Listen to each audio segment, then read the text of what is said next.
Hello दोस्तों, तो ये हमारी फंक्शन की दूसरी क्लास है। पहली क्लास में हमने फंक्शन के बारे में जो बेसिक जानकारियाँ थी वो हम कंप्लीट कर चुके हैं। तो इसमें हम कौन कौन से पॉइंट्स आज डिस्कस करने वाले हैं वो हैं वेवी कर्व मेथड और प्रांत निकालने के नियम, फलनों का आवर्तकाल, फलन के एक एक की आच्छादक होने की शर्तें कौन कौन सी हैं कि फलन को देखकर हम किन कंडीशंस को देखकर हम ये बताएंगे कि ये एक एक ही है, आच्छादक है।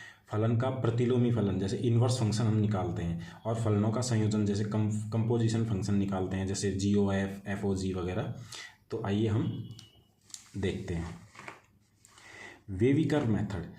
वेवी कर्व मेथड में क्या, थोड़ा सा एक वेव मतलब तरंग, लहर की तरह कुछ हम डायग्राम बनाते हैं, तो उससे इसलिए इसका नेम जो है वेवी कर्व मेथड है। इस विधि का उपयोग हम किसी बीजीय फलन को हल करने के लिए करते हैं, जैसे बहुपद फलन, परिमेय फलन और इस तरह के जो इनको इनइक्वलिटीज़ जो बोलते हैं, इनको हल करने के लिए। तो आइए एग्जाम्पल के द्वारा हम समझते हैं। एग्जाम में हमें सीधा क्वेश्चन इस तरह दे सकता है कि x-2 and x-3 is greater than equal to 0, तब x विद्यमान होगा। मतलब एक तरीके से ये x को हम क्या क्या ले सकते हैं, या इसका प्रांत कह लीजिए एक तरीके से, लेकिन यहाँ x कहाँ विद्यमान होगा इसका वो हमसे पूछ सकता है। तो हम इसको कैसे करेंगे, हम सीधी एक नंबर लाइन हमारी बनाएंगे, उस पर जैसे इसके जो मूल होंगे, एक तो x बराबर 3 होगा, एक x बराबर 2 होगा, तो उसको x बराबर 3 यहाँ लिखेंगे, x बराबर 2 नंबर लाइन पे इस तरह लिखे जाते हैं। तो इनको हम इस तरह सबसे पहले दर्शाएंगे। अब हम देखेंगे कि 3 से बड़े मानों के लिए ये पॉजिटिव है, मतलब ग्रेटर देन इक्वल टू 0 है तो पॉजिटिव है। 3 से बड़े मानों के लिए पॉजिटिव है, जैसे हम 4 रखेंगे तो यहाँ 4 - 3 positive, 4 - 2 positive, positive positive multiply होकर 0 से बड़ा ही रहेगा, तो ये हमें ये पॉजिटिव रहेगा। इसको ही हम वेवी कर्व मेथड या साइन स्कीम भी बोलते हैं। साइन स्कीम मतलब पॉजिटिव नेगेटिव लिखेंगे तो वो साइन स्कीम हो जाएगा, और वेव की तरह हम बनाएंगे तो वो वेवी कर्व मेथड हो जाएगा। तो 3 से बड़े के लिए पॉजिटिव है। अब आगे x की वैल्यू जो है, x की वैल्यू है जो 3 से छोटी लेंगे, लेकिन 3 से छोटी और 2 से बड़ी लेंगे तो हमारा मान यहाँ नेगेटिव आएगा, क्योंकि जैसे ही हम यहाँ मान लीजिए 2.5 रखेंगे तो माइनस में वैल्यू आएगी, लेकिन ये पॉजिटिव रहेगा तो ये दोनों मल्टीप्लाई होकर नेगेटिव हो जाएगा, तो यहाँ नेगेटिव। और जैसे ही हम 2 से छोटी वैल्यू रखेंगे तो ये भी नेगेटिव हो जाएगा, ये भी नेगेटिव, नेगेटिव नेगेटिव मल्टीप्लाई होकर पॉजिटिव हो जाएंगे। तो इस तरह हम और आगे एग्जाम्पल करेंगे तो उससे और अच्छी तरह आपको समझ में आ जाएगा। तो अब ये तो हो गया साइन स्कीम की तरह। अब होता है वेवी कर्व, तो इसमें कर्व बनाएंगे, जो पॉजिटिव है उसको तो हम ऊपर लेंगे और नेगेटिव वाले को कर्व नीचे बनाएंगे। तो पॉजिटिव है तो इसको ये वेव हमारी ये पॉजिटिव के लिए ऐसे, अब जैसे नेगेटिव है तो ये वेव ऐसे, और पॉजिटिव है तो वापस ऊपर की तरफ। तो हम लेंगे केवल ऊपर ऊपर वाले, क्योंकि ग्रेटर देन इक्वल टू 0 बोल रखा है। तो हमारा x कहाँ होगा, तो हमारा x बिलोंग्स किस में करेगा, तो हम 2 से छोटी सभी वैल्यू लेंगे तो -∞ से 2, साथ में 2 को लेंगे या नहीं लेंगे ये इस चिन्ह पर निर्भर करेगा। तो ये इक्वल का है, 0 के इक्वल ले सकते हैं, तो 2 पे तो ये 0 हो ही रहा है, तो 2 को हम लेंगे, तो हम यहाँ छोटा ब्रैकेट ना लगा के बड़ा ब्रैकेट लगाएंगे, इस तरफ की 2 को हम इंक्लूड कर रहे हैं। अब 2 और 3 के बीच नेगेटिव है, मतलब हम 2 और 3 के बीच की वैल्यू को छोड़ेंगे, तो इसलिए हम यूनियन करके और 3 को हमें लेना होगा, क्योंकि इक्वल है तो 3 और 3 के बाद में सभी पॉजिटिव आ रहा है और हमारा कर्व जो है ऊपर जा रहा है, तो इसको हम इन्फिनिटी तक ले लेंगे, तो ये हमारा आंसर आ जाएगा। इसी तरह नीचे वाला है। अब इसमें आपको ये ध्यान रखना है कि ये तो हो गया अपना सीधा मेथड की, हम इस तरीके से इन चिन्हों को लेते हैं, लेकिन हम सीधा ये भी देख सकते हैं कि पहला चिन्ह पीछे से पहला चिन्ह देख लीजिए, फिर अगर विषम घाते हैं तो एक चिन्ह बदल के लिखते जाइए। ये सबसे बेस्ट और इजी है, ये हमें कैलकुलेशन नहीं करनी पड़ती। जैसे ये है, इसका हम बनाएंगे तो हम नंबर लाइन बनाई हमने, इसके मूल कौन कौन से हैं, 8, 5 और 3, 8, 5 और 3 बना दिए। अब हमें जैसे इसका वेवी कर्व बनाना है या साइन बनाना है, तो 8 से बड़ी वैल्यू के लिए क्या है, ये पॉजिटिव है, ये भी पॉजिटिव, ये भी पॉजिटिव, ये भी पॉजिटिव। जैसे 8 से बड़ी वैल्यू के लिए पॉजिटिव है, अब इसकी भी विषम एक घात है तो इसको नेगेटिव कर दो, आगे भी विषम है तो इसको पॉजिटिव, अल्टरनेट साइन चेंज करके आप ऐसे सीधा लिख दो बस। तो वही हमारा डोमेन या एक्स जिसमें है वो आ जाएगा। अब वही वेवी कर्व बना दो, प्लस के लिए ऊपर और माइनस के लिए नीचे, ये लीजिए। तो अब हमारा एक्स कहाँ हो गया, एक्स बिलोंग्स टू, यहाँ देखिए अब इक्वल का साइन नहीं है तो हम ये पॉइंट नहीं ले सकते, 8, 5 और 3 को हमें हटाना पड़ेगा, और जो प्लस प्लस हैं उनको ले लीजिए। तो हमारा एक्स किस में बिलोंग करेगा, 3 से 5 के बीच बिलोंग करेगा, यूनियन ये हटाना पड़ेगा, और यूनियन 8 से इन्फिनिटी पे, क्योंकि इधर पॉजिटिव है तो ले सकते हैं, तो 8 से इन्फिनिटी पे, ये हमारा आंसर हो जाएगा। अब इस तरह आगे और देखते हैं एग्जाम्पल, इनसे हमारा काफ़ी अच्छा एक्सरसाइज भी हो जाएगी इससे, और इनको हम करना भी आसानी से सीख लेंगे। अब जैसे ये है, अब हो सकता है कि ये ऐसे सीधे ना दे, इनको एक समीकरण के रूप में दे दे या बहुपद के रूप में दे दे, तो हमें उनका गुणनखंड निकालने होंगे ऐसे अलग अलग करके। अब जैसे ये है तो इसका मूल क्या है, 4 और 3, 4 यहाँ बना दिए, 3 यहाँ बना दिए। 4 से बड़ी वैल्यूज़ के लिए पॉजिटिव, तो पॉजिटिव, तो पॉजिटिव। अब पॉजिटिव है, 4 से छोटी के लिए नेगेटिव। अब ये देखिए घात सम है, विषम होती तो हम यहाँ पॉजिटिव लिख देते, लेकिन घात सम है तो वापस नेगेटिव ही लगा दीजिए बस, बाकी कैलकुलेशन करने की ज़रूरत नहीं, बस लास्ट का देख लीजिए पॉजिटिव आएगा या नेगेटिव। अगर तो यहाँ 4 से बड़ी वैल्यू के लिए पॉजिटिव है तो इस पे घात 1 है तो ये साइन चेंज कर देगा, तो पॉजिटिव को माइनस कर दिया, मतलब नेगेटिव कर दिया। लेकिन यहाँ नेगेटिव आने के बाद ये घात सम है तो ये नेगेटिव को नेगेटिव ही रखेगा, नेगेटिव को नेगेटिव रख दिया, बस हमारा काम हो गया। अब हम जो वेवी कर्व बनाएंगे, पॉजिटिव के लिए ऊपर, नेगेटिव के लिए नीचे, फिर इधर नेगेटिव है तो वापस नीचे ही, और तो हमारा एक्स कहाँ बिलोंग करेगा, x belongs to, equal to 0 है, इक्वल टू का साइन तो जो पॉइंट हैं वो हमें लेने ही पड़ेंगे। एक्स बिलोंग्स टू किस में करेगा, इधर बिलोंग नहीं करेगा, 4 को लेना होगा तो 4 से इन्फिनिटी, क्योंकि 4 से इधर है तो 4 से इन्फिनिटी, यूनियन 3 को लेना होगा, ये हमारा आंसर आ गया। अब देखिए अगला 4, इसके मूल क्या है, 7, 5, 3, 2 बना दीजिए, 7, 5, 3, 2। अब हमें क्या करना है, लास्ट का 7 से बड़े के लिए देख लो, 7 से बड़े के लिए ये पॉजिटिव है तो बस पॉजिटिव, विषम घात 1 है, नेगेटिव, पॉजिटिव विषम घात 1 है तो नेगेटिव, इसकी विषम घात है तो ये पॉजिटिव, इसकी घात सम है तो ये पॉजिटिव कर देगा, मतलब साइन चेंज नहीं करेगा, सम घात है तो, फिर इसकी विषम घात है तो ये नेगेटिव कर देगा। अब क्या बन गया हमारा, पॉजिटिव के लिए ऊपर, नेगेटिव के लिए नीचे, फिर पॉजिटिव के लिए ऊपर, फिर पॉजिटिव के लिए ऊपर और नेगेटिव के लिए नीचे। तो हमारा कहाँ बिलोंग करेगा, एक्स बिलोंग्स टू, क्योंकि इक्वल का साइन नहीं है तो हम 2, 3, 5, 7 को नहीं लेंगे, तो पॉजिटिव इस तरफ है तो लेंगे हम 2 से 3, क्योंकि 3 पे 0 हो रहा है इसलिए हम 0 को नहीं लेंगे, नहीं तो हम अगर 0 होता तो 2 से हम 5 लिख सकते थे सीधे, क्योंकि पॉजिटिव आ रहा है। तो 2 से 3, तो 3 को नहीं लेंगे, यूनियन 3 से 5 इसके बीच की वैल्यू, यूनियन 7 पे भी 0 हो रहा है, 7 से इन्फिनिटी, ये लीजिए, ये हमारा, ये तीनों का यूनियन, ये हमारा एक्स बिलोंग करेगा। अब पांचवा देखिए, जब अगर परिमेय फलन दे रखे हों, मतलब P x upon Q x की फॉर्म में दे रखे हों, तब हमें क्या करना है, तब हमें 0 लेना है। ये देखिए इसमें जो ये हमें दे रखा होगा, यहाँ 0 लेना है या नहीं लेना, इक्वल टू का साइन है, लेकिन 0 लेना होगा, लेकिन अगर 5 वाला 0 नहीं लेंगे, क्योंकि अगर 5 इंक्लूड कर लेंगे तो ये इन्फिनिटी बन जाएगा, इसलिए 5 को छोड़ेंगे, केवल 3 और 1 को ही लेंगे। इस बात का ध्यान रखना है यहाँ, क्योंकि बटे में है तो इसका मतलब ये नहीं है कि हम सब में लेते हैं तो इस 5 को भी ले लेंगे, हमें ये 5 छोड़ना पड़ेगा। देखते हैं बाकी इसका साइन बनाते हैं। मूल क्या क्या है, 5, 3, 1, 5, 3, 1। अब 5 से बड़ी वैल्यू के लिए हमें पॉजिटिव लेना, 5 से बड़ी वैल्यू के लिए पॉजिटिव है, क्योंकि जैसे ही हम 6 रखेंगे तो यहाँ 6 रखेंगे, यहाँ 6 रखेंगे, यहाँ रखेंगे, ये पॉजिटिव, ये पॉजिटिव, ये पॉजिटिव, सब पॉजिटिव, तो ये 5 से बड़ी वैल्यू के लिए पॉजिटिव है। जब पॉजिटिव है तो ये एक घात है तो ये इसका साइन चेंज कर देगा, नेगेटिव, जो मैं पहले बताता आया था, नेगेटिव कर दिया। इसकी घात 1 है तो ये साइन चेंज कर देगा तो पॉजिटिव। अब इसकी घात 1 है तो यहाँ पॉजिटिव है तो ये चेंज कर देगा तो ये नेगेटिव। मतलब अल्टरनेट साइन चेंज करते जाएंगे। अगर घात सम आ रही है तो वो चेंज नहीं करेगी, वो जो पीछे उसके जो साइन है वही साइन आगे वो सेंड कर देगी।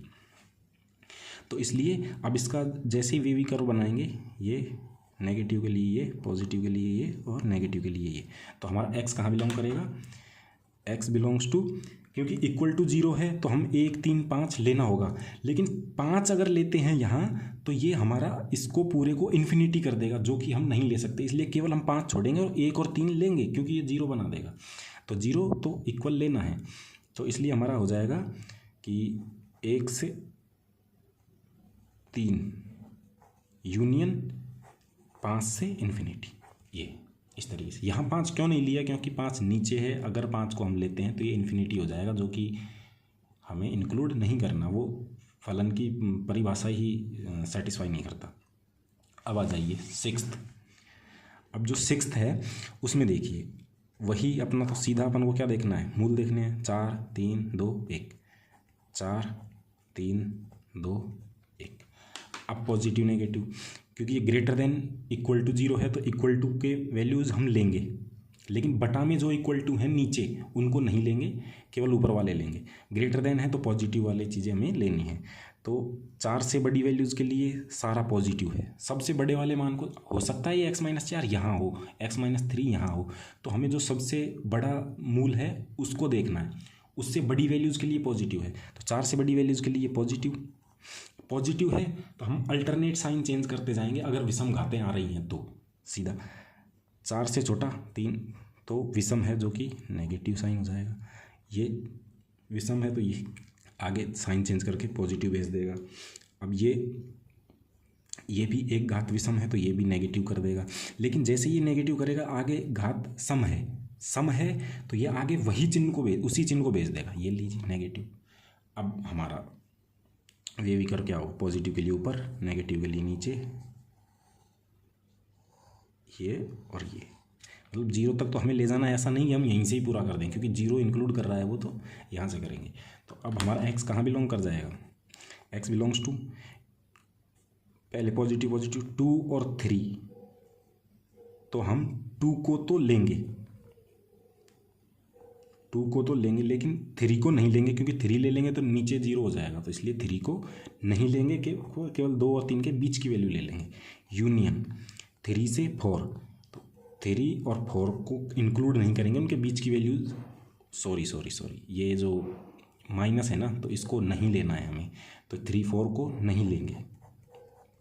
ओके, तो हम लेंगे यूनियन 4 से बड़ी वैल्यूज़, और 4 को नहीं इंक्लूड करेंगे क्योंकि ये हमारा इन्फिनिटी बना देगा 4 0।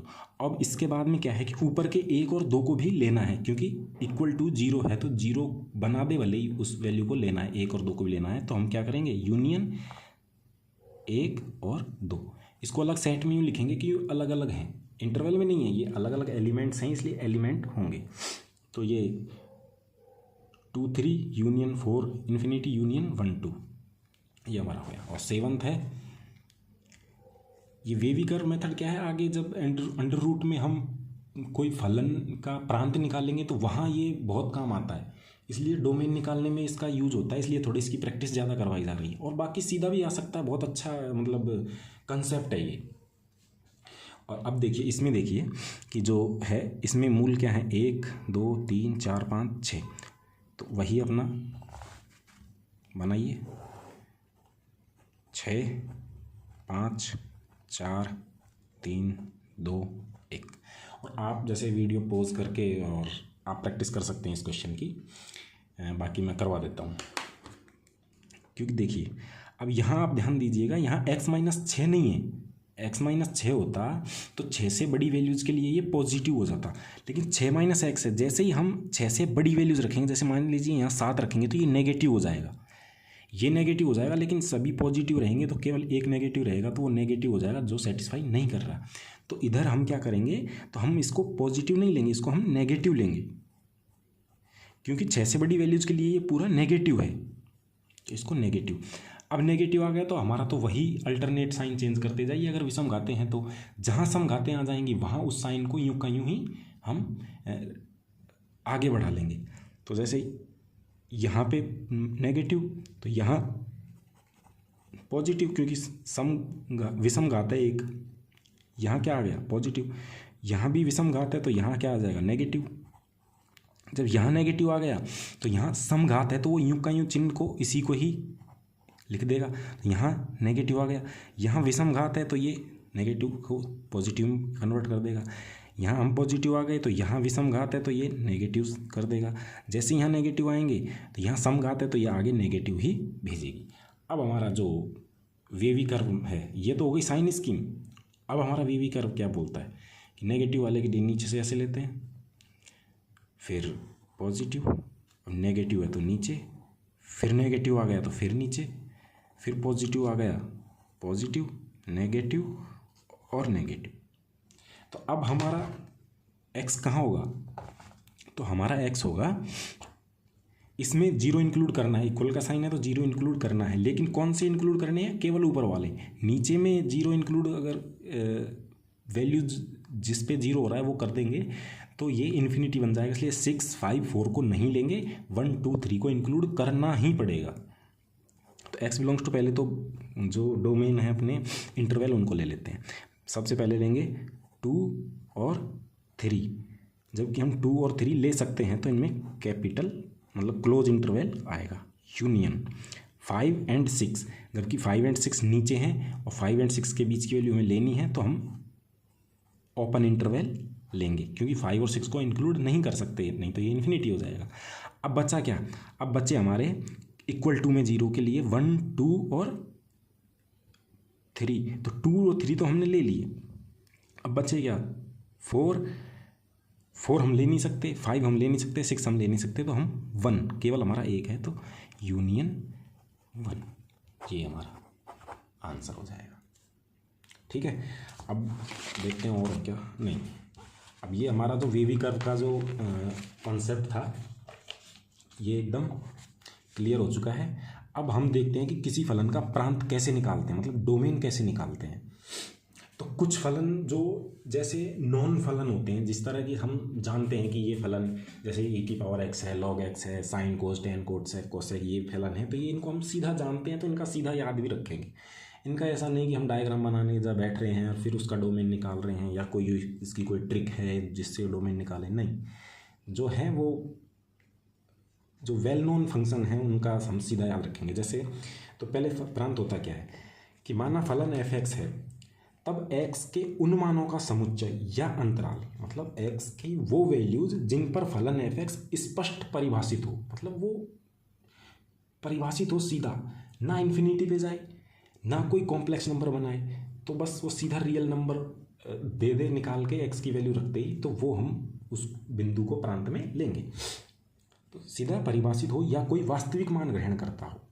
अब अगर इसको सरल भाषा में देखें तो कहेंगे अर्थात जिन बिंदुओं पर फलन अनंत या काल्पनिक नहीं होता है वे सभी प्रांत में इंक्लूड किए जाते हैं।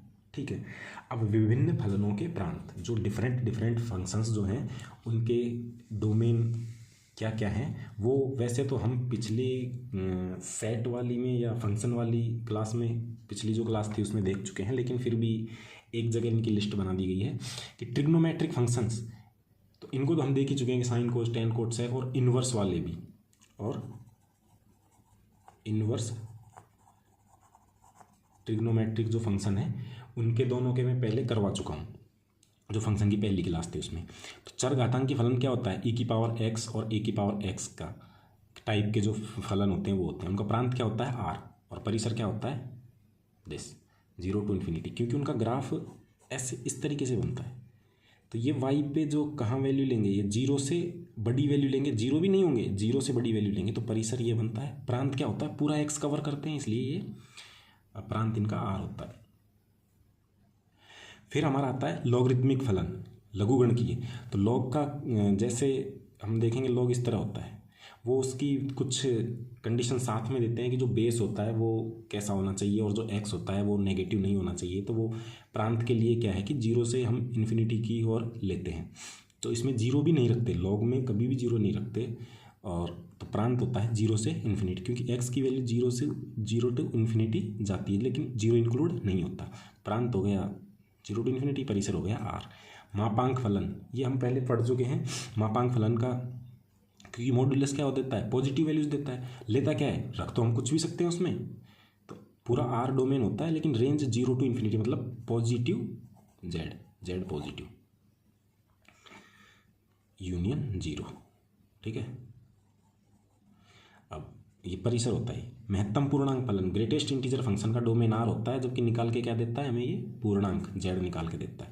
न्यूनतम पूर्णांक फलन का डोमेन आर होता है, जबकि निकाल के क्या देता है हमें, रेंज वही पूर्णांक ही निकाल के देता है। भिन्नात्मक फलन, भिन्नात्मक फलन में डोमेन तो आर होता है, मतलब कुछ भी रख सकते हैं, लेकिन वैल्यूज़ कहाँ देता है, वो जीरो से एक के बीच में, मतलब जो पॉइंट वाली वैल्यूज़ देता है। अगर कोई इंटीजर है ऐसा तो वो जीरो देगा, लेकिन अगर जैसे 5.5 है तो वो 0.5 निकाल के देगा, और हमेशा पॉजिटिव ही निकाल के देगा, माइनस में नहीं देगा। जैसे -5.6 है तो उसकी कहीं -0.5 निकाल दे, नहीं, पॉजिटिव ही निकालता है।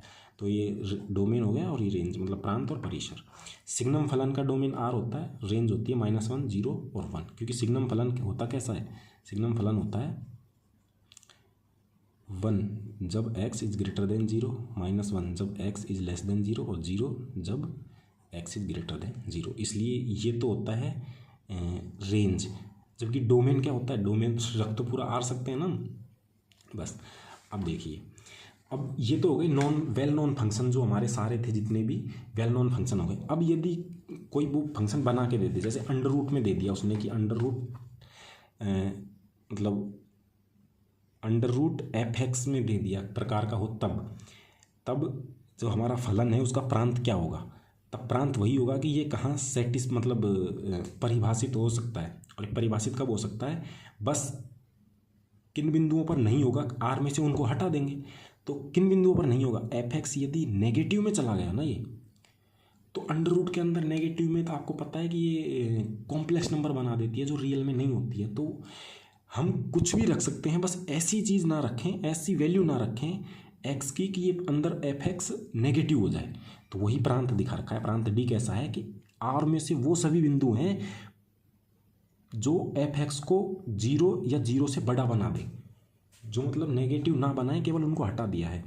तो इसको लैंग्वेज की फॉर्म में ऐसे देखते हैं, जबकि अपन एग्जाम्पल देखेंगे तो उससे बहुत अच्छा समझ में आ जाएगा। अब जैसे ये है अंडर रूट में दे दिया x-3 का प्रांत क्या है। अब इसका प्रांत निकालना है तो हम क्या करेंगे, यह फलन तभी परिभाषित होगा जब x-3 greater than equal to 0 हो। क्योंकि अगर ये लेस देन 0 मतलब माइनस में चला गया x-3, तो ये काल्पनिक फंक्शन बन जाएगा, तो हमारे रियल से हट ही जाएगा पूरा ये। तो इसलिए हमें ऐसा कुछ x-3 लेना पड़ेगा जो 0 से बड़ा या 0 के बराबर हो। अंदर 0 रख दिया तो 0 हो जाएगा, तो वो रियल है, तो 0 ले सकते हैं इक्वल में।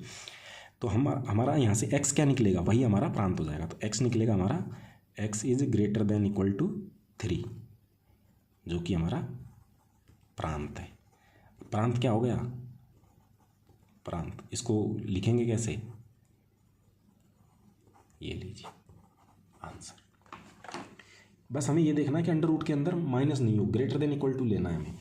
आगे हम और भी इसके एग्जांपल्स देखेंगे तब और क्लियर हो जाएगा। अब सेकंड है, एक तो अंडर रूट वाला हो गया और एक हो गया 1/f(x) वाला, कि जब अपॉन में f(x) दे रखा हो, जब फलन 1/f(x) प्रकार का हो तब प्रांत कैसे निकालेंगे। 1/f(x) के प्रांत के लिए, अब वैसे अगर सीधा देखा जाए तो बस f(x) 0 नहीं होना चाहिए नीचे, भाई नीचे 0 हो गया तो ये इन्फिनिटी बन जाएगा, जो कि कोई वैल्यू थोड़ी होती है। इसलिए हम केवल यही शर्त लगाएंगे कि f(x) is not equal to 0। तो इसको लैंग्वेज में कैसे लिखेंगे, 1/f(x) के प्रांत के लिए x के वे मान जहाँ f(x) नॉट इक्वल टू 0 हो प्रांत कहलाएगा। क्योंकि यदि f(x) बराबर 0 तो 1/f(x) इन्फिनिटी, जो कि प्रांत की परिभाषा संतुष्ट नहीं करता। तो तो यहाँ प्रांत जो लैंग्वेज में प्रांत कैसे लिखा जाएगा कि x की वही वैल्यू आएंगी जो fx को 0 नहीं होने दें, बस। बाकी x की जगह कुछ भी रखो, बस x की जगह वो वैल्यूज़ नहीं रख सकते जहाँ पे ये 0 बन जाए। अगर ये 0 बना तो ये हमारा जो 1/fx टाइप का फलन है वो इन्फिनिटी हो जाएगा, तो वो हम इंक्लूड नहीं करते हैं डोमेन में। अब एग्जांपल्स हैं कि जैसे 5/x - 3x + 5 का प्रांत क्या होगा। तो प्रांत में हम क्या करेंगे कि यदि हम यहाँ 3 रखेंगे और -5 रखेंगे तो ये हमारा इन्फिनिटी बन जाएगा। इसलिए हमारा जो प्रांत होगा वो होगा पूरा r होगा, बस r में से हम क्या क्या हटा देंगे, एक तो 3 हटा देंगे और -5, ये हमारा प्रांत हो गया। अब जैसे ये है कि 1/log 10 1 - x का प्रांत क्या होगा। अब इसको आप देखते ही आपको ऐसा लगेगा कि यार ये तो पता नहीं क्या अलग ही टाइप का आ गया कुछ।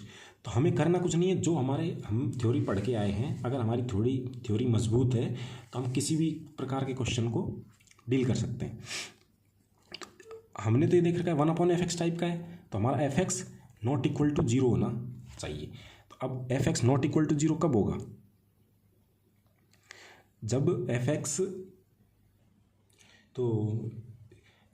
Not equal to 0, fx not equal to 0 मतलब हमारा log 10 1 - x is not equal to 0। अभी नॉट इक्वल टू 0 कब होगा, यदि x को हम 0 ले लेंगे, मतलब log 1 पे 0 होता है ना, अगर हम x को 0 ले लेंगे तो ये log 1 बन जाएगा। जैसे ही log 1 बनेगा तो ये 0 बना देगा, तो वो log 1 0, तो वो ऊपर चला जाएगा। तो इसलिए x को हम क्या नहीं ले सकते, x को हम 0 नहीं ले सकते, x को हम 0 नहीं ले सकते। एक तो ये हमारा कंडीशन निकल के बाहर आ गई। अब ये है, एक तो सीधा x को हम 0 नहीं ले सकते, क्योंकि जैसे ही हम x को 0 लेंगे तो log 1 हो जाएगा, log 1 इक्वल टू 0 होता है, जो इसको इनफाइनाइट बना देगा। लेकिन अब नीचे क्या है, log की फंक्शन है ना, तो ये log फंक्शन खुद कहाँ डिफाइन होता है इसको भी हमें देखना होगा। तो log जो 10 1 - x है, ये x के किन मानों के लिए डिफाइन होगा, मतलब 1 - x के किन मानों के लिए डिफाइन होगा, कि ये डिफाइन होगा 1 - x, क्योंकि log जो है वो ग्रेटर देन 0 के लिए डिफाइन होता है। मतलब log के अंदर हम कुछ भी वैल्यू रखते हैं वो क्या रखते हैं, पॉजिटिव रखते हैं, और 0 भी नहीं रखते, 0 से बड़ी वैल्यू ही हम रखते हैं। तो 1 - x इज ग्रेटर देन 0। तो इससे हमारे पास निकल के क्या आएगा कि x इज ग्रेटर देन -1। इससे निकल के आएगा हमारे पास कि x इज लेस देन 1। तो एक तो x इज लेस देन 1 निकल के आएगा और x नॉट इक्वल टू 0। तो हमारा प्रांत क्या हो जाएगा, -∞ to x is not equal to 0, है ना। तो इसको 1 कर देते हैं, 1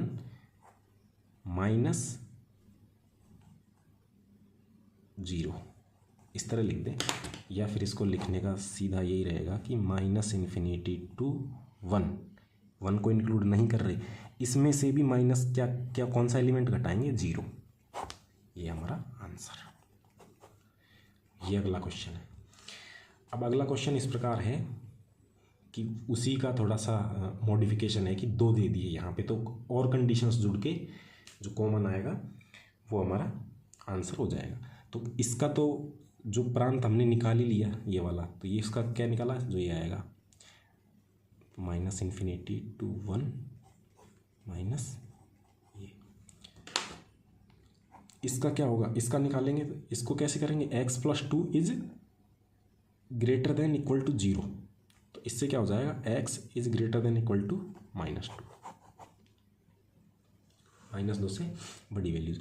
तो अब इनका जो कॉमन आएगा वो कैसे निकालेंगे, इसका क्या है, -∞ टू 1, यहाँ 1 है, यहाँ -2 है, तो और यहाँ 0 है। सॉरी, ये 0 यहाँ गलत, अच्छा दिख ही नहीं रहा यार स्क्रीन पे। तो यहाँ 0 आएगा, यहाँ पे 1 आएगा। तो अब हमें पहले इसको दिखा देते हैं, ये कौन सा है, 2 log वाला। तो इसका जो डोमेन है वो कहाँ से है, -इन्फिनिटी से 1 तक। तो यहाँ से ये चलता हुआ हमारा आ रहा है और इसमें 0 हटाना है और यहाँ तक हमें लेना है। 0 को हटा देंगे, ये राउंड का मतलब है कि जो 0 वाली वैल्यू है इसको हम नहीं ले रहे हैं। तो ये तो हो गया प्रांत किसका, 2/log 10 1 - x का। और जो इस वाले का प्रांत क्या आएगा, x is greater than equal to -2। तो इसका ग्रेटर देन इक्वल टू ले रहे हैं तो यहाँ से इक्वल टू आएगा और पूरा लेंगे इस तरीके से। अब देखिए कि दोनों में कॉमन कौन सी चीज़ें आ रही हैं। तो यहाँ से लेके पूरा यहाँ तक कॉमन आ रहा है, 0 कॉमन नहीं आ रहा है तो केवल 0 को छोड़ेंगे और पूरा ये 1 तक कॉमन आ रहा है। बाकी अपना अपना डोमेन अलग अलग है, लेकिन जो ये प्लस में लिखे हुए हैं तो इनका जो इसका डोमेन और इसका डोमेन जो दोनों में कॉमन होगा वही हमारा कंप्लीट डोमेन आएगा। अतः डोमेन प्रांत क्या हो जाएगा, -2 इंक्लूड रहेगा, 1 इंक्लूड रहेगा, माइनस इसमें से 0 हट जाएगा, ये आंसर हो जाएगा। इस तरह जो डोमेन है वो इस तरीके से हम निकालते हैं। तो इसमें क्या कि जो वेल नोन फंक्शन है उनका तो फिक्स होता है तो वो हम सीधा याद कर लेंगे और उनके अगर हम ग्राफ याद है तो हम आसानी से बता सकते हैं। लेकिन यदि कोई अंडर रूट में है तो उसका कैसे ग्राफ, उसका प्रांत कैसे निकालते हैं, और यदि 1/fx टाइप में है, नीचे कुछ फंक्शन दे रखा है तो उसका कैसे निकालते हैं। नीचे अगर कोई ऐसा फंक्शन है जिसका खुद का स्पेशल प्रॉपर्टीज रखता है वो कि वो कहाँ डिफाइन होता है, तो उसको भी हमें, जैसे हमने लॉग के टाइप में देख लिया, मान लीजिए अभी यहाँ कोई EX होता पर वो तो पूरे R पे डिफाइन होता है, या फिर कुछ और भी कई फंक्शन है पीस वाइज डिफाइन मान लीजिए अगर होता तो उनको भी हम देखते हैं, उनकी अलग कंडीशन सब लगाते हैं। जैसा कि हमने पीछे जो डोमेन के लिए वो 2 log वाला क्वेश्चन किया था, बीच में प्लस लग रहा था, तो fx उसमें जो log वाले को मान लेते, gx मान लेते अंडर रूट वाले को। यदि fx plus minus gx type का कोई फंक्शन है, मतलब 2 फंक्शन प्लस और माइनस से जुड़े हुए हैं या डॉट से जुड़े हुए हैं या भाग से जुड़े हुए हैं, तो इनका जो प्रांत होता है वो दोनों का इंटरसेक्शन ही होता है। जो हमने पहले जो अभी लास्ट एग्जांपल किया है वो इन्हीं का एग्जांपल है, चाहे वो मल्टीप्लाई में होते, चाहे भाग में होते या प्लस माइनस में होते, तो हम वैसे ही उनका निकालते, दोनों का प्रांत अलग अलग निकाल के उनके बीच में जो कॉमन वाली चीज़ें आती हैं उनको हम लिखते हैं। बाकी अगर ये gx में है तो gx में जो हमें पता है कि 1/gx है या 1/ में कोई फंक्शन है तो वो gx नीचे वाला 0 नहीं होना चाहिए, उस कंडीशन के लिए ये माइनस कर दी वैल्यूज़। अब एग्जांपल आ जाइए, वही एग्जांपल है fx बराबर √x² - 1। तो जो हमें प्रांत निकालने की जो हमारी थ्योरी थी, थ्योरी क्या बताती है हमें, बस कि x² - 1 is greater than equal to 0 होना चाहिए, नेगेटिव नहीं होना चाहिए बस। जैसे इस कंडीशन को लगाएंगे तो x² greater than equal to 1, तो ये क्या आ जाएगा, x बिलोंग्स टू R। अब ग्रेटर देन इक्वल टू 1 तो -1 से 1 घट जाएगा प्रांत, क्योंकि x² 1 से बड़ा किन वैल्यूज़ के लिए होगा। अगर हम x में -1 और 1 के बीच की कोई भी वैल्यू लेंगे तो वो क्या 1 से बड़ी नहीं जाएगी स्क्वायर करते, इसलिए R में से केवल उन वैल्यूज़ को हटा दिया जो इस कंडीशन को सेटिस्फाई नहीं कर रही हैं। तो R - -1 1। वैसे ही सेकंड वही अंडर रूट वाला x² - 5x + 6 का डोमेन होगा, डोमेन यही होगा कि वो ग्रेटर देन इक्वल टू होने चाहिए। तो हम क्या करेंगे, अंदर वाली चीज़ को ग्रेटर देन इक्वल टू 0 रखेंगे, तो ये इसका जो गुणनखंड x - 2 x - 3 greater than equal to 0। अब हमारा जो वेवी कर्व मेथड यहाँ सबसे ज़्यादा काम आता है, बाकी वो सीधा भी दे सकता है। वेवी कर्व मेथड बहुत अच्छा मतलब एक कॉन्सेप्ट है, हर किसी को आता भी नहीं है, लेकिन इस तरीके से जैसे मैंने अगर आपको पढ़ाया है तो अच्छा लगे तो वो क्या इजीली समझ में आ जाता है, क्योंकि अल्टरनेट साइन चेंज करने होते हैं बस। अब जैसे x - 2 x - 3 तो 2 और 3 के रूट्स हैं, तो जैसे ही अब 3 से बड़ी के लिए पॉजिटिव है तो अल्टरनेट साइन चेंज कर दो, क्योंकि सभी विषम घात हैं तो प्लस, तो यहाँ आएगा ही माइनस प्लस, ये लीजिए वहाँ प्लस प्लस, तो डोमेन में क्या आ जाएगा 3 से बड़ी वैल्यूज़ यूनियन -∞ से 2, ये लीजिए। अब जैसे ये है कि एफ एक्स बराबर 1/x का प्रांत, अब नीचे एफ एक्स मतलब कोई फंक्शन है तो वो जीरो नहीं होना चाहिए, और ये जीरो कब होता है, केवल जीरो पे जीरो होता है, तो इसका प्रांत क्या हो जाएगा, आर में से केवल एक अवयव जीरो को घटा देंगे, वो हमारा प्रांत हो जाएगा। अब ये है कि ये इसी की तरह होगा सेम, इसको क्या करेंगे, इसमें जो ग्रेटर देन इक्वल टू का साइन आ गया, इसमें केवल ग्रेटर का साइन आएगा, x square minus 3x plus 2 is greater than zero, greater than zero. वैसे इसको हम लेस देन मतलब नॉट इक्वल टू जीरो आएगा, sorry not equal to zero, greater than equal to zero नहीं, वो केवल नॉट इक्वल टू जीरो आएगा। तो इसका हम वेवी कर्व मेथड बना के और सॉरी इसका जो मूल निकाल के जो मूल निकलेंगे केवल उनको घटा देंगे।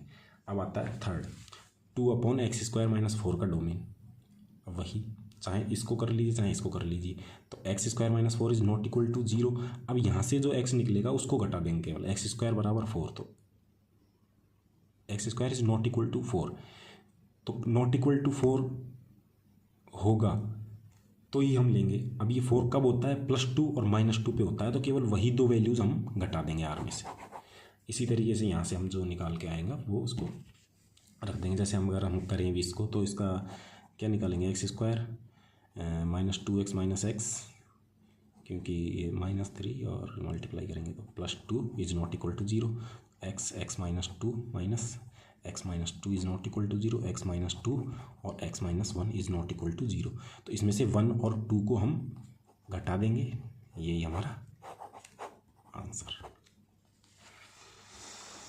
अब जो है आगे आइए, यदि अब इसको आप थोड़ा सा ध्यान से पढ़िएगा, f a से b पर परिभाषित कोई फलन है तथा x तथा y a के दो उपसमुच्चय हैं, इस a के दो उपसमुच्चय हैं x और y, तब होता क्या है कि फलन f x यूनियन y पे जो डिफाइन होता है वो फलन अलग अलग डिफाइन करके हम उनका यूनियन कर देंगे तो भी वही वैल्यूज़ हमारी आएंगी। वैसे इंटरसेक्शन पे होता है, लेकिन इंटरसेक्शन पे क्या ये उपसमुच्चय बनता है इसका, इसको हम डायरेक्ट याद करना है। प्रूफ हम कर सकते हैं लेकिन मुझे लगता है कि प्रूफ में कुछ रखा नहीं है, छोटी चीज़ें हैं तो सीधा याद कर लें तो बहुत अच्छी बात है। अब आता है कि फलनों का आवर्तकाल। आवर्तकाल से क्वेश्चंस आते रहते हैं DSSB में, तो ये मान लीजिए कि यही सब चीज़ें हैं जिनसे क्वेश्चन देने के वो इच्छुक रहते हैं, क्योंकि कैलकुलेटिव क्वेश्चन दे नहीं सकते। अब अगर बंदे की नॉलेज उनको चेक करनी है तो वो इन्हीं चीज़ों में आकर, क्योंकि फंक्शन क्या है एक वाइड एरिया है, इसमें से काफ़ी अच्छे अच्छे क्वेश्चंस ऐसे वो बना सकते हैं, तो उनके पास क्या हाथ उन्हें खुले रहते हैं कि कहाँ से हमें क्वेश्चन देना है, तो काफ़ी अच्छे अच्छे क्वेश्चंस वो बनाते हैं। और जबकि वो बेसिक क्वेश्चन होते हैं, अगर देखा जाए तो वो बेसिक क्वेश्चन से होते हैं, क्योंकि इन फलन का हमें आवर्तकाल अगर है तो उन्हीं से क्वेश्चन आ जाते हैं। देखिए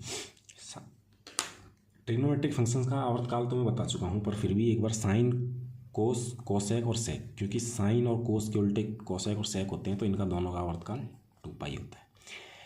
tan x और कोट x का आवर्तकाल पाई होता है, क्योंकि tan का उल्टा कोट होता है तो ये पाई होता है। अब अगर इन पे मोड लगा दिया जाए सब पे, sine cos tan cot sec cosec, इनसे क्वेश्चन इस तरीके से बनने, क्योंकि ये तो क्या कि वेल नोन है, जबकि ये थोड़े वेल नोन नहीं है, क्योंकि जैसे ही हम मोड लगा देते हैं तो इनके जैसे अब ग्राफ देखा जाए, जैसे साइन एक्स का ग्राफ बनेगा इस तरीके से कि यहाँ से यूँ आता है, साइन एक्स का ग्राफ ये होता है, ये तो हो गया साइन एक्स का ग्राफ। लेकिन जैसे ही हम मोड लगाएंगे ना, जैसे ही मोड लगाएंगे तो ये नीचे वाली वैल्यूज़, ये ग्राफ बन जाएगा, नीचे वाली वैल्यूज़ हट जाएंगी, ये वाली वैल्यूज़ हट जाएंगी और ये वापस यूँ इस तरीके से बन जाए। तो जैसे ही बनेगा ना तो ये देखिए 0, ये π/2 और ये पाई, तो ये आवर्तकाल यहाँ से वापस रिपीट हो रहा है, पाई के बाद वापस से फलन ये इस तरीके से। तो अब हमारा जो साइन मोड एक्स का ग्राफ कैसे हो जाएगा, इस तरीके से। तो ये 0 और ये पाई, तो 0 से पाई, तो पाई इनका आवर्तकाल हो जाएगा। वैसे ही हम सबका देख सकते हैं, sine cos tan cot sec cosec पे मोड लग जाए तो इसका आप ज़्यादा थ्योरी पे ध्यान नहीं देना चाहते तो सीधा याद रखिए पाई होता है। साइन की पावर एन एक्स, कोस की पावर एन एक्स, वो सॉरी कोस की पावर एन, कोसेक की पावर एन और सेक की पावर एन। अगर इनकी पावर एन सम है तो आवर्तकाल पाई और विषम है तो 2 पाई। वैसे ही टेन की पावर एन और कोट की पावर एन सम हो विषम हो केवल आवर्तकाल पाई। अब क्या होता है, जो पीस वाइज डिफाइन जो फंक्शन होते हैं खंडशः परिभाषित, मोड, ये बहुपद फलन और ये आवर्ती फलन होते ही नहीं है, इनका कोई आवर्तकाल होता ही नहीं है, क्योंकि ये आप इनके ग्राफ देखेंगे तो मतलब ये आवर्ती नहीं करते, अपने आप को ग्राफ इनका दोहराता नहीं है। और जो ये भिन्नात्मक फलन है, फ्रैक्शनल पार्ट फंक्शन, इसका आवर्तकाल 1 होता है। अब ये कैसे होता है, क्योंकि इसका जो ग्राफ बनता है हमारा ऐसे बनता है 0 से, ये देखिए, ये मतलब यहाँ पे 1 होता है, y का जो 1 होता है, लेकिन वो 1 को अटेन नहीं करता, वो केवल 1 से नीचे रहता है, मतलब यहाँ तक ही जो भी कुछ आएगा यहाँ तक ही आएगा। तो ये इस तरीके से, तो ये अपने आप को देखिए एक के बाद हर एक के बाद, जैसे यहाँ -2 -1 0 1, तो ये एक के बाद अपने आप को रिवाइज कर रहा है इसका ग्राफ, तो इसका आवर्तकाल 1 होता है। अचर फलन क्या होता है, आवर्ती फलन होता है, क्योंकि कोई भी वैल्यू रखिए आप, वही वैल्यू आनी है, तो वो अपने आप को रिपीट तो करता है लेकिन उसका आवर्तकाल नहीं होता, क्योंकि वो एक पॉइंट पे फिक्स हो जाता है। अब इसका क्या आवर्तकाल होगा, हालांकि इस पॉइंट पे वह बार बार बार बार बार वैल्यू आ रही है, वही वैल्यू आ रही है, लेकिन इसका आवर्तकाल नहीं होता। आवर्ती फलन है परंतु इसका कोई आवर्तकाल नहीं होता। अब देखिए आवर्तकाल पे भी जैसे हमने पहले पढ़े हैं वैसे कि f(x) का आवर्तकाल यदि p है, यदि f(x) का आवर्तकाल p है, जैसे हमने प्रांत निकाला था ना कि यदि f(x) का प्रांत p है तो 1/f(x) का प्रांत क्या होगा, वैसे ही आवर्तकाल, यदि f(x) का आवर्तकाल p है। अब ये भी देखे जाएं तो ये एक तरीके से सभी वेल नोन फंक्शन ही मान लीजिए इनको, लेकिन अब इनमें भी क्या करते हैं वो कि 10x की जगह जैसे 10 2x दे दिया। अब बताइए इसका आवर्तकाल क्या है, यदि 10x + 3 दे दिया उसका आवर्तकाल क्या है, उस तरीके से पूछेंगे ना, उनके लिए ये जो नियम है। यदि f(x) का आवर्तकाल p है, इसको बड़े अच्छी तरीके से आपको ध्यान देना है। तो यदि उस फलन के x में कुछ जोड़ दें तो आवर्तकाल वही रहता है, यदि सीधा x में कुछ जोड़ दें तो आवर्तकाल वही रहता है, मतलब p ही रहेगा। यदि x में कुछ जोड़ दें और पूरे फलन में भी कुछ जोड़ दें तो भी आवर्तकाल p ही रहेगा। मैं ऐसा नहीं कह रहा कि ये जोड़ना जरूरी है, केवल मान लीजिए अगर उसने f(x) या f(x + b) कर दिया तो उसका आवर्तकाल भी p ही होगा। फलन में कुछ जोड़ दिया तो भी आवर्तकाल p होगा। यदि फलन में कुछ गुणा कर दिया, मतलब c(f(x) कर दिया, अगर फलन में कुछ गुणा कर दिया या कुछ गुणा कर दिया और साथ में जोड़ भी दिया तो भी उसका आवर्तकाल p ही रहेगा। लेकिन यदि उसने फलन में x में कुछ अंदर x में कुछ जोड़ दिया घटा दिया तो उसका आवर्तकाल पे कोई इफेक्ट नहीं पड़ेगा। लेकिन यदि उसने अंदर x जो फलन का x है उसमें कुछ मल्टीप्लाई कर दिया, ना इसका फर्क पड़ रहा, देख लीजिए, ना इसका फर्क पड़ रहा ना इसका फर्क पड़ रहा, फर्क पड़ रहा है केवल d वाले का। यदि x में कुछ मल्टीप्लाई किया है तो उसका आवर्तकाल p के नीचे d का भाग दे देंगे, जिस संख्या से मल्टीप्लाई किया है x को उसका भाग दे देंगे। अगर वो नेगेटिव है तो भी हम पॉजिटिव का ही भाग देंगे। ये ज़्यादा इंपॉर्टेंट हमारे लिए बन जाता है, क्योंकि इन पे तो कोई फ़र्क ही नहीं पड़ रहा। फ़र्क पड़ रहा है तो सिर्फ x में मल्टीप्लाई से फ़र्क पड़ रहा है, बाकी हम फलन में कुछ भी जोड़ें घटाएं उससे कोई फ़र्क नहीं पड़ रहा। अब देखिए, साथ ही यदि f(x) का आवर्तकाल p1 है और g(x) का आवर्तकाल p2 है, तब चाहे हम दोनों फलनों को जोड़ें घटाएं गुणा करें या भाग करें तो उनका जो आवर्तकाल है वो हमेशा दोनों के एलसीएम से, दोनों के आवर्तकाल के एलसीएम से छोटा या बराबर ही होता है। ये भी इम्पोर्टेंट, एक तो ये इम्पोर्टेंट है और एक जो फलन में x में मल्टीप्लाई वाला है वो भाग में चला जाता है, वो दोनों इम्पोर्टेंट है।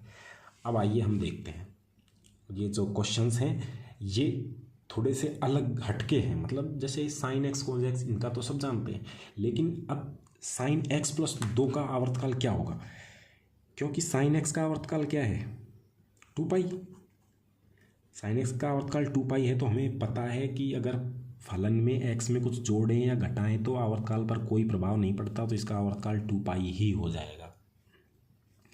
जैसे 2 cos x - 3 है, इसका आवर्तकाल पूछ लिया। वैसे देखने में तो अगर कोई पहली बार इसको देखता है तो वो तो श्योर है छोड़ के आना है उसको, लेकिन अगर हमें पता है कि ये एफ एक्स है और एफ एक्स में इसमें एक्स में कोई मल्टीप्लाई नहीं है, तो जो आवर्तकाल कोस का है वही होगा, चाहे वो आगे कुछ भी मल्टीप्लाई कर रखा हो, चाहे अंदर एक्स में कुछ घटा रखा हो, कुछ भी कर रखा हो, तो कोस का क्या होता है 2 पाई होता है आवर्तकाल, तो इसका भी 2 पाई ही हो जाएगा। कोस 8x का आवर्तकाल क्या होगा, अब अंदर देखिए उसने x में मल्टीप्लाई कर दिया है, अगर वो जोड़ता घटाता या बाहर कुछ मल्टीप्लाई करता या बाहर कुछ जोड़ता तो हम वही आवर्तकाल डाल देते, लेकिन अब इसने क्या 8 मल्टीप्लाई किया ना, तो हमारा क्या होगा, जो कोस एक्स का आवर्तकाल 2 पाई बटा जो मल्टीप्लाई किया उसको नीचे लिख देंगे, तो इसका आवर्तकाल क्या होगा पाई/4, आंसर हो गया। तो इस तरीके से हम करते हैं। अब जैसे ये है कि mod 10x + 5 का आवर्तकाल, अब पहले तो हमें ये पता होना चाहिए कि mod 10x का आवर्तकाल क्या होता है। mod 10x का आवर्तकाल होता है पाई, तो पाई, और हमें ये भी पता है कि अगर फंक्शन में कुछ जोड़ दें तो आवर्तकाल में कोई फर्क नहीं पड़ता, तो इसका आवर्तकाल पाई ही हो जाएगा। अब आगे आइए कि f(x) = sin² x + cos² x का आवर्तकाल क्या है। अब इसको ऐसे देखेंगे तो sin² का आवर्तकाल, फिर cos² का आवर्तकाल, लेकिन जबकि इसको देखिए ना ये सीधा 1 बन रहा है और ये अचर फलन है। अब जैसे ही अचर फलन हुआ तो इसका आवर्तकाल उपस्थित ही नहीं होता, आवर्तकाल उपस्थित नहीं, हालांकि एक आवर्ती फलन है लेकिन इसका आवर्तकाल होता ही नहीं है। अब जैसे देखिए कि f(x) = sin 3x + tan 2x, तो अब ये कौन सा नियम आ गया, ये हमारा ये वाले नियम पे डिपेंड आ गया। इसको हम कैसे करेंगे, आप पॉज करके एक बार प्रैक्टिस कर लीजिए, देखते हैं आप निकाल पाते हैं कि नहीं। तो देखिए मैं करवाता हूँ आपको। sin 3x का आवर्तकाल क्या होता है 2 पाई, 3 मल्टीप्लाई है तो 3 हो जाएगा। tan 2x का आवर्तकाल पाई, 2 मल्टीप्लाई है तो ये हो जाएगा। अब इसका एलसीएम निकालेंगे, एलसीएम, जैसे ही एलसीएम निकालेंगे तो जब कोई संख्याएं बटा में होती हैं या ऐसे होती हैं तो इनका एलसीएम कैसे निकलता है कि ऊपर का एलसीएम और नीचे का एचसीएफ, तो LCM of 2 pi and pi और एचसीएफ ऑफ 3 and 2। 2 पाई और पाई का एलसीएम क्या आएगा, लोएस्ट कॉमन मल्टीप्लायर 2 पाई, और 2 और 3 का एचसीएफ 1, बस तो हो गया अपना निकल आया। तो क्या आवर्तकाल 2 पाई, आंसर इजीली। बस ये यहाँ कैलकुलेशन में थोड़ी सी, और इससे ज़्यादा कैलकुलेशन आएगी भी नहीं पेपर में। अब अगला क्वेश्चन देखिए, यदि cos ax का आवर्तकाल 2 पाई है तब a क्या होगा।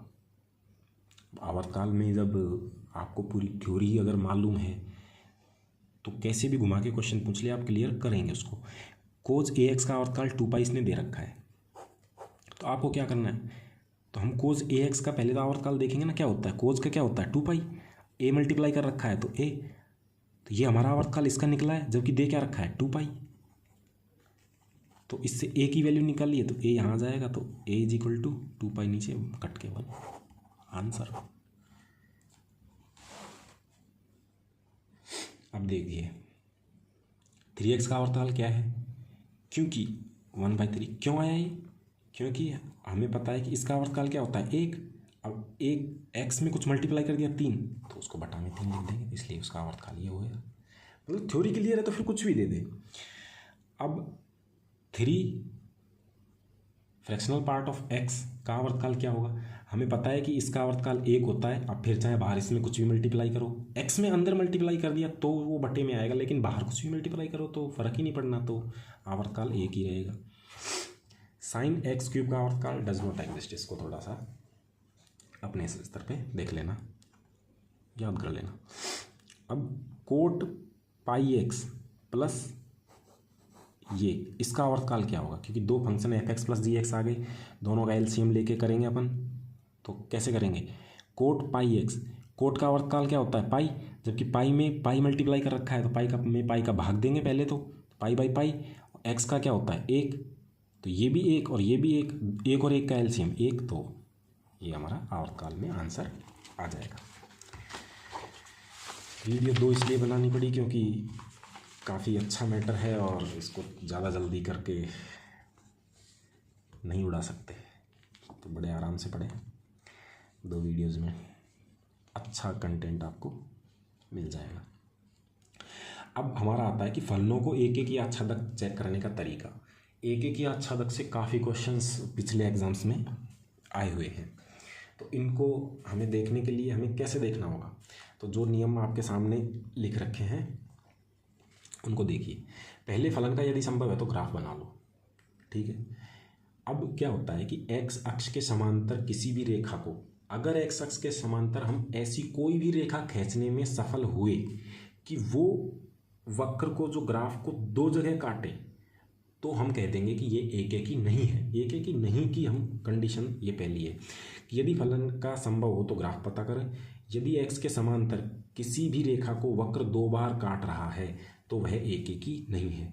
यह फलन वक्र केवल एक बार काटता है। यदि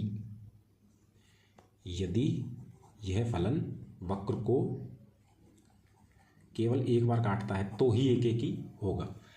और इसके अलावा क्या करेंगे, जैसे हमें कोई फंक्शन दे रखा है कि एक्स स्क्वायर प्लस 2x कुछ भी, तो हम क्या करेंगे उसका एफ डैश एक्स निकाल लेंगे, क्योंकि ये हमारी कंडीशन है F dash x is greater then 0।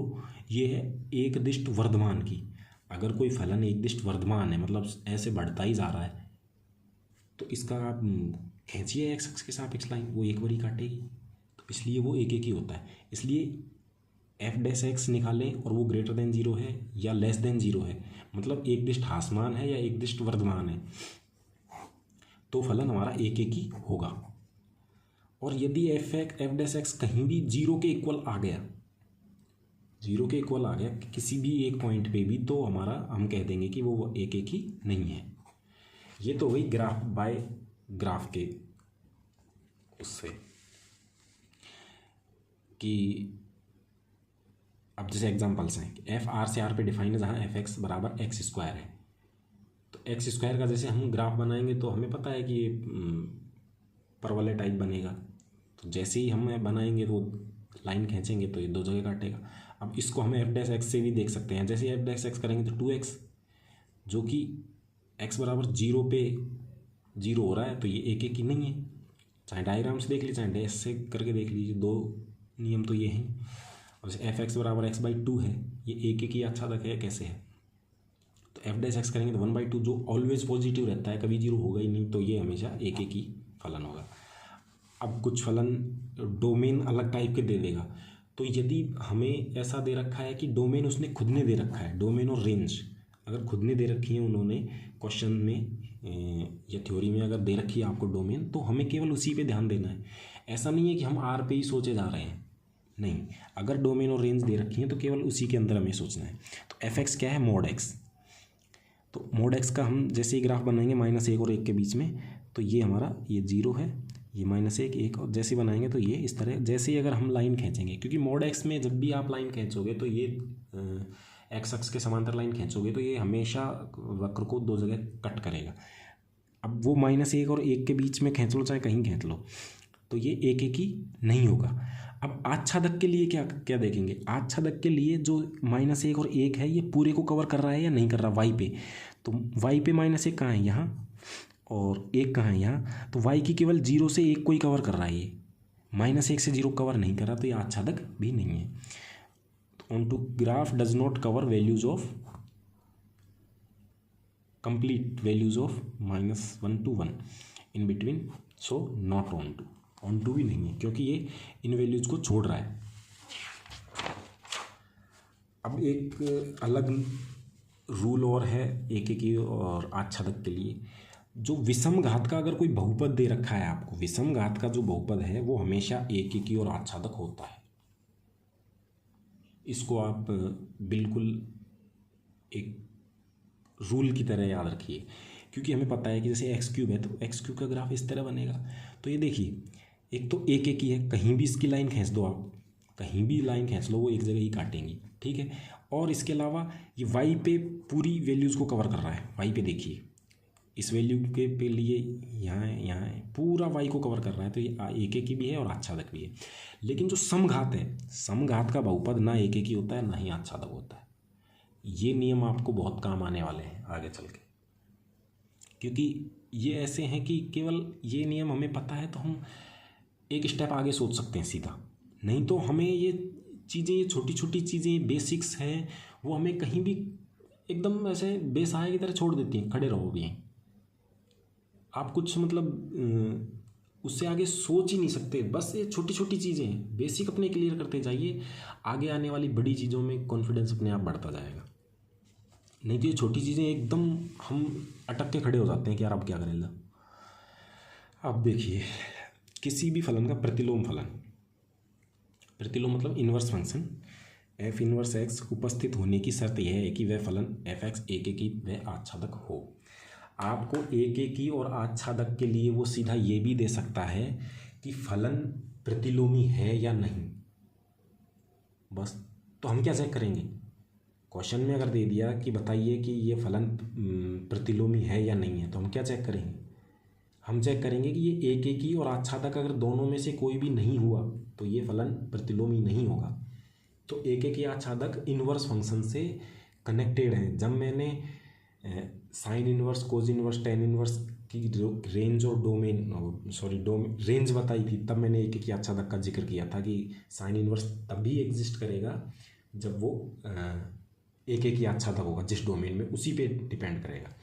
तो वही बातें यहाँ हैं कि एफ इन्वर्स या तो वो आपसे पूछ लेगा बताइए इसका प्रतिलोम एग्जिस्ट करता है या नहीं करता, या फिर वो सीधा भी बोल सकता है कि बताइए ये एक की आच्छादक है या नहीं है।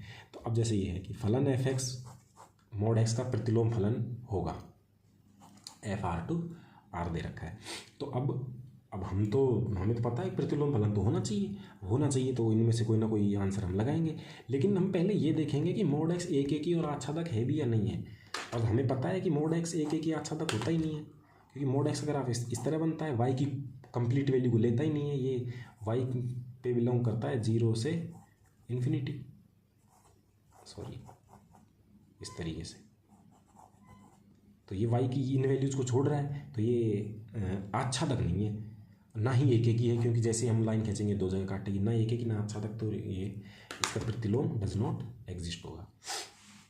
अब फलन ये है कि फलन एफ एक्स बराबर 2 की power x, f R to R है, आच्छादक है एक की है, एक की आच्छादक है, यह क्या है। 2021 में क्वेश्चन आया हुआ है आपके डीटर प्लस डी में।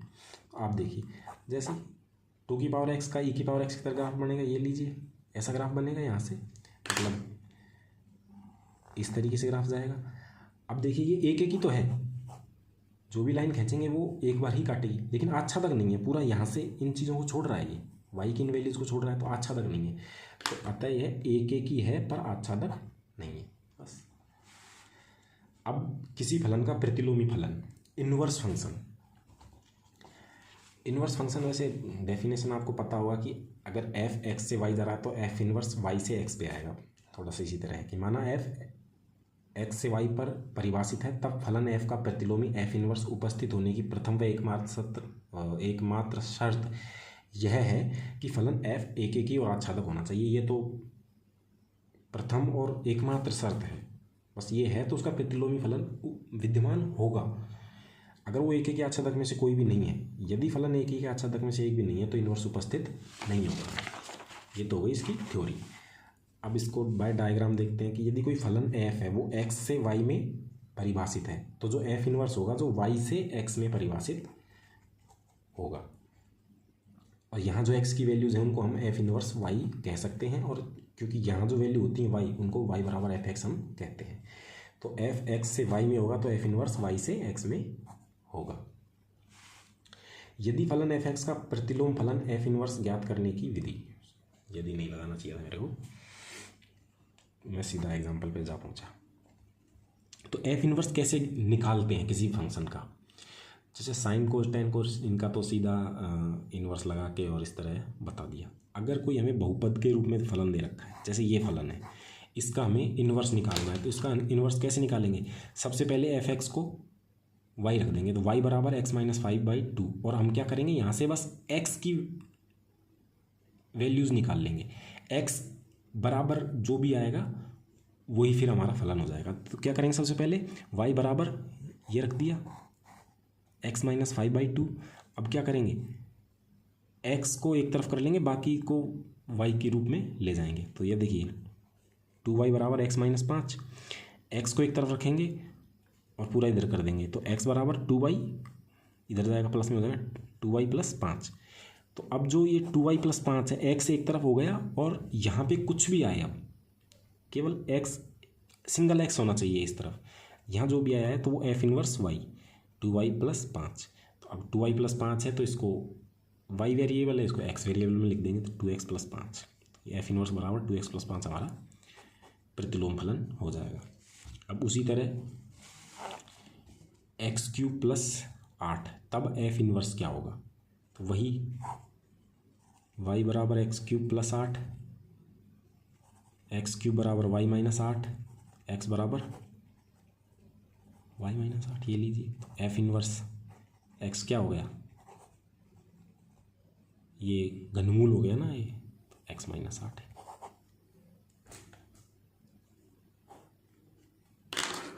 तो ये हमारा एफ इनवर्स निकल के आ गया। अब हम आगे देखते हैं, आगे कुछ चीज़ें, संयुक्त फलन, कंपोजिशन से भी क्वेश्चंस आते हैं, क्योंकि D++ में क्या बेसिक से ही क्वेश्चन उठाते हैं, और फलन जो है एक अपना काफ़ी लंबी थ्योरी लेके चलता है, और थ्योरी तो D++ की बेस्ट है, थ्योरी में से क्वेश्चन उसको देने होते हैं। तो अब संयुक्त फलन है, संयुक्त फलन FOG GOF जो हम जानते हैं, F यदि A से B पे है, G B से C पर परिभाषित है, तब GOF A से C पर होगा। कहीं ऐसा ना कर दें कि FOG कर दें कि A से C पे हो जाए, नहीं, GOF पहले कोई भी पॉइंट रखेंगे वो F के पास आएगा, इसलिए वो A में जाएगा, पहले एक F के पास जाएगा तो इसलिए A में जाएगा, फिर F जो वैल्यू B में निकाल के देगा तब वो B से C में G भेजेगा उसको, इसलिए वो A से C इस तरह होता है। जहाँ GOF को क्या लिखते हैं, G ऑफ Fx, O का मतलब होता है कि जो भी Fx की वैल्यू आएगी फिर उसको G पे हम लगाएंगे, for all x belongs to A, और जो वैल्यूज रखेंगे हम A की ही वैल्यू रखेंगे, को संयुक्त फलन कहते हैं। अब संयुक्त फलन क्या होता है, जैसे A से B पर F परिभाषित है, B से C पर G परिभाषित है, तो A से C पर कौन सा फलन होगा, GOF होगा, ना कि FOG, ना कि FOG, इसका आप ध्यान रखिए। और GOF और FOG कभी इक्वल नहीं होते हैं, ये आगे थ्योरी में लिखवाएंगे। अब एग्जांपल्स हैं, F R से R में इस प्रकार है कि Fx बराबर 2x³ प्लस 3 तथा Gx बराबर 5x प्लस 2, तब GOF R से R में होगा, और वो कैसा होगा, तो इसको कैसा होगा, तो हम GOF निकालेंगे, तो सबसे पहले क्या करेंगे, हम Fx लिखेंगे। अब Fx जाएगा Gx में, क्योंकि GOF लिखेंगे तो पहले F आएगा, अब वो FG में जाएगा, तो यहाँ पे जो x है वहाँ इसकी वैल्यू रखी जाएगी, तो वही आगे कर रखा है कि GOF is G Fx 2x³ plus 3। अब वो G के अंदर जाएंगे तो G की x की जगह पूरा रखा जाएगा, ये 5x की जगह 2x² प्लस 3 प्लस 2, जैसे हम इसको ओपन करेंगे तो GOF हमारा ये निकल के आ जाएगा। अब इसमें देखिए आप कि जैसे एक एलिमेंट के साथ क्वेश्चंस देख लेते हैं। ए में 3 एलिमेंट है ABC तथा F A से A पर इस प्रकार परिभाषित है कि F AB BA CC, तब F² F³ F इनवर्स बताइए। इसमें क्या है, मैंने थ्योरी कवर हो जाएगी पूरी। इसमें F² का मतलब क्या होता है, FOF, F³ का FOF और F इनवर्स आप जानते ही हैं। इस तरीके से निकालना है। तो एफ स्क्वायर निकालेंगे तो एफ ऑफ एफ, तो एफ ऑफ एफ एक्स, पहले ए आएगा एफ एक्स के पास, फिर जो वैल्यू आएगी वो वापस एफ में जाएगी, तो इसलिए है। तो पहले एलिमेंट लेंगे ए, जैसे ही हमने एलिमेंट लिया, जैसे ही हमने एलिमेंट लिया ए, तो पहले एफ ए आएगा, फिर एफ के पास जाएगा, तो एफ ए किस पे जा रहा है, बी पे, तो यहाँ बी आएगा। अब बी फिर एफ के पास जाएगा तो वो ए आएगा, तो ए से ए कनेक्ट हो जाएगा, ए से ए कनेक्ट। फिर एफ ऑफ एफ बी, पहले बी एफ के पास जाएगा, तो एफ बी को कहाँ भेज रहा है, ए पे। अब वो ए इस एफ के पास जाएगा, तो अब ये एफ वापस ए को भेजने का काम करेगा, तो ए को एफ कहाँ भेज रहा है, बी पे, तो बी से कनेक्ट हो जाएगा। इसी तरह सी से कनेक्ट हो जाएगा, तो एफ स्क्वायर क्या आ जाएगा, ए बी सी। वैसे ही हम एफ क्यूब निकालेंगे, तो एफ क्यूब में क्या होगा, पहले एफ के पास जाएगा ए, तो ए को भेजता है वो बी पे, फिर अब हमारा बी जाएगा एफ के पास, यहाँ से बी निकल के आया, ये बी इस एफ के पास जाएगा, तो ये एफ बी को कहाँ भेज रहा है, ए पे, तो ये यहाँ ए बन गया। अब ये वापस एफ के पास जाएगा, तो ए को कहाँ भेज रहा है, वो बी पे, तो ए कनेक्ट हो जाएगा हमारा बी से, तो एफ ए बराबर मतलब लास्ट में ये आ जाएगा बी, तो ए हो जाएगा बी से कनेक्ट। वैसे ही आगे करते जाएंगे, बाकी इतनी लंबी प्रोसेसिंग आती नहीं है। अब आता है कि जैसे एफ इन्वर्स कैसे निकालेंगे, तो ए बी ए सी है, तो इनको बस जस्ट उल्टा करके लिख देंगे एफ इन्वर्स में। तो जैसे एफ इन्वर्स हमारा क्या हो जाएगा, बी ए बी और सी, बस इसको जस्ट उल्टा करके लिख देंगे, तो ए बी ए सी। अब ये जी ओ एफ इन्वर्स होता है कि एफ इन्वर्स ओ जी इन्वर्स। यदि एफ ए से बी एक एक की आच्छादक है तथा जी बी से सी भी एक एक की आच्छादक है, तो जी ओ एफ भी एक एक की आच्छादक होता है।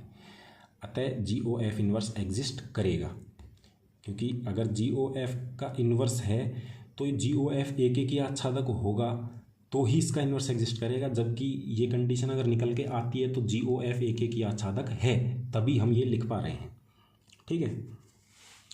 और ये G O F is not equal to F O G, कभी नहीं होता। ये एफ एक्स बराबर एक्स क्यूब है, इसको इस एग्जांपल से हम देख सकते हैं, जी एक्स बराबर एक्स माइनस 2 है। तो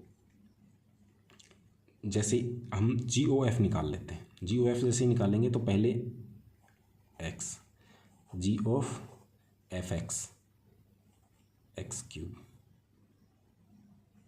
जैसे इस एक्स क्यूब यहाँ हम एफ एक्स में रखेंगे तो एक्स क्यूब रहेगा, एक्स क्यूब अब जी में आएगा, तो ये क्या आएगा, एक्स क्यूब माइनस 2, जी ओ एफ आ गया। एफ ओ जी क्या आएगा, f of g x, f of g x क्या है, एक्स माइनस 2, तो ये क्या बनाएगा, एक्स माइनस 2 का क्यूब। अब ये एक, ये समीकरण 2, क्या ये दोनों इक्वल हैं, एक इज नॉट इक्वल टू 2, अतः G O F is not equal to F O G. क्योंकि इनको खोलेंगे तो ये इसके इक्वल नहीं आएगा, कुछ अलग ही इसमें कुछ टर्म्स एक्स्ट्रा आएंगी। एक्स्ट्रा क्या मतलब, ये दो भी नहीं आएगा। जैसे इसको खोलेंगे x cube, x plus y cube कैसे खुलता है, एक्स माइनस वाई क्यूब कैसे खुलता है, X cube minus 3 X square Y minus 3 X Y square plus 3 A B. हाँ नहीं, A cube plus minus Y cube भी आएगा, माइनस वाई क्यूब भी आता है, ये यहाँ प्लस आता है, ठीक है। तो ये जिस जैसे भी खोलेंगे अपन हो जाएगा। अब देखिए, यदि एफ एक्स व जी एक्स दो फलन हैं जहाँ एफ एक्स आवर्ती फलन है, तो जी ओ एफ भी आवर्ती फलन होगा, क्योंकि आवर्तकाल हमने निकाले हैं, आवर्तकाल निकाले हैं हम, कई फलनों के आवर्तकाल देख चुके हैं, तो हम कंपोजिशन में भी वो आवर्तकाल दे सकता है, तो उनको हमें सीधा याद रखना है, कुछ फिक्स हैं जिनको। तो यदि एफ का आवर्तकाल पी है तब जी ओ एफ का आवर्तकाल हमेशा पी से छोटा या बराबर होगा। ये थ्योरी में भी क्वेश्चन इस तरीके से दे सकते हैं। तो साइन ऑफ कोज एक्स का आवर्तकाल 2 पाई, साइन ऑफ साइन एक्स का आवर्तकाल 2 पाई, कोज ऑफ कोज एक्स का आवर्तकाल पाई, कोज ऑफ साइन एक्स का आवर्तकाल पाई।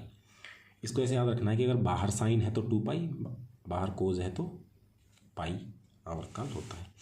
अब f x is equal to sine x, g x is equal to 2x + 3, तब जी ओ एफ का आवर्तकाल होगा। जी O F क्या होता है? जी ओ एफ, पहले तो जी ओ एफ निकालेंगे। जैसे ही हम जी ओ एफ निकालेंगे, पहले एफ साइन एक्स है, जी एक्स के पास जाएगा तो 2 में एक्स की जगह साइन एक्स लिख के +3 आ जाएगा। अब इसका आवर्तकाल कैसे निकालेंगे? क्योंकि हमें पता है कि साइन एक्स का आवर्तकाल 2 पाई होता है। अब चाहे उसमें कुछ भी मल्टीप्लाई करो, अगर एक्स में मल्टीप्लाई होता तो कुछ अलग डिफरेंट आता इसमें, तो इसमें केवल 2 है +3 है, तो वो आवर्तकाल 2 पाई ही होगा, जो कि 2 पाई के बराबर या उससे छोटा ही है। बस ये हमारा कंप्लीट हो गया फंक्शन। तो काफ़ी अच्छा पढ़ा दिया है आपको। आप ये करते रहिए फंक्शन में, इससे बाहर मुझे नहीं लगता कि थ्योरी में क्वेश्चंस आ सकते हैं। हाँ, एग्जांपल्स कुछ डिफरेंट दे सकते हैं वो। तो थैंक यू।